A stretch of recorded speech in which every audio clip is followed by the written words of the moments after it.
Inspirasi hari ini dengan judul Mengasihi Musuh dari Lukas 6 ayat 27 dan 28. Tetapi kepada kamu yang mendengar aku berkata, kasihilah musuhmu, berbuatlah baik kepada orang yang membenci kamu, mintalah berkat bagi orang yang mengutuk kamu, berdoalah bagi orang yang mencaci kamu. Kepada siapa Anda akan berbuat baik? Jika pertanyaan tersebut ditujukan kepada saya, maka jawabnya adalah kepada orang tua dan keluarga, kepada sahabat dekat, kepada rekan kerja yang baik dengan saya, kepada tetangga yang biasanya bercengkrama.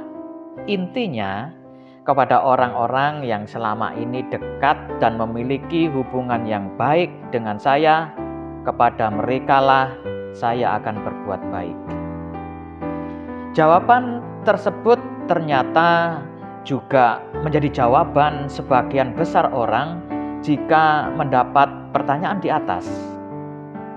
Itulah sifat alami manusia, cenderung berbuat baik kepada mereka yang memiliki relasi baik dengannya. Itu memang kebiasaan yang normal dan diterima sebagai sebuah perilaku yang wajar.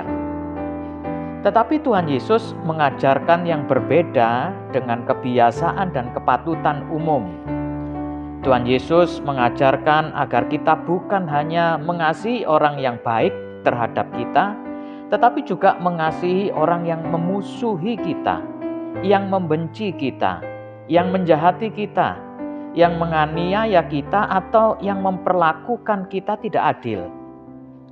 Kasihilah musuhmu, berbuatlah baik kepada orang yang membenci kamu, mintalah berkat bagi orang yang mengutuk kamu, berdoalah bagi orang yang mencaci kamu.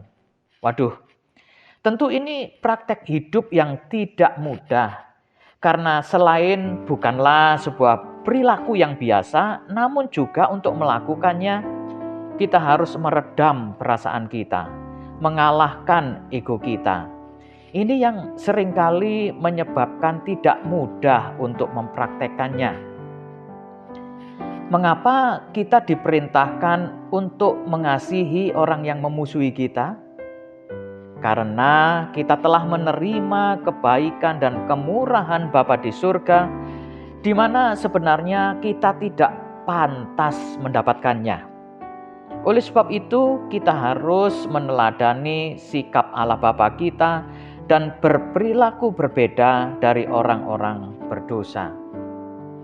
Apa nilai lebih kita sebagai anak-anak Allah dibanding orang berdosa jika hanya mengasihi, berbuat baik, memberkati, dan mendoakan orang-orang yang selama ini baik terhadap kita? Tentu tidak ada sama sekali. Berbuat baik kepada orang yang memusuhi kita bukanlah bentuk kelemahan, juga bukan berarti kekalahan, tetapi justru itu menunjukkan kekuatan dan kemenangan kita meredam perasaan dan mengalahkan ego. Ego kita pasti ingin melawan balik dan menuntut balas ketika kita dijahati dan diperlakukan sewenang-wenang. Ketika kita memutuskan tidak membalas, tetapi justru sebaliknya berbuat baik kepada mereka yang memusuhi kita, maka kita telah mengalahkan kejahatan. Dan itu merupakan bukti bahwa kita layak disebut sebagai anak-anak Bapa. Keputusan hari ini, aku mau mengasihi orang yang memusuhiku, karena aku telah menerima kasih dan kemurahan Bapa yang sebenarnya aku tidak layak menerimanya. Amin. Tuhan Yesus memberkati.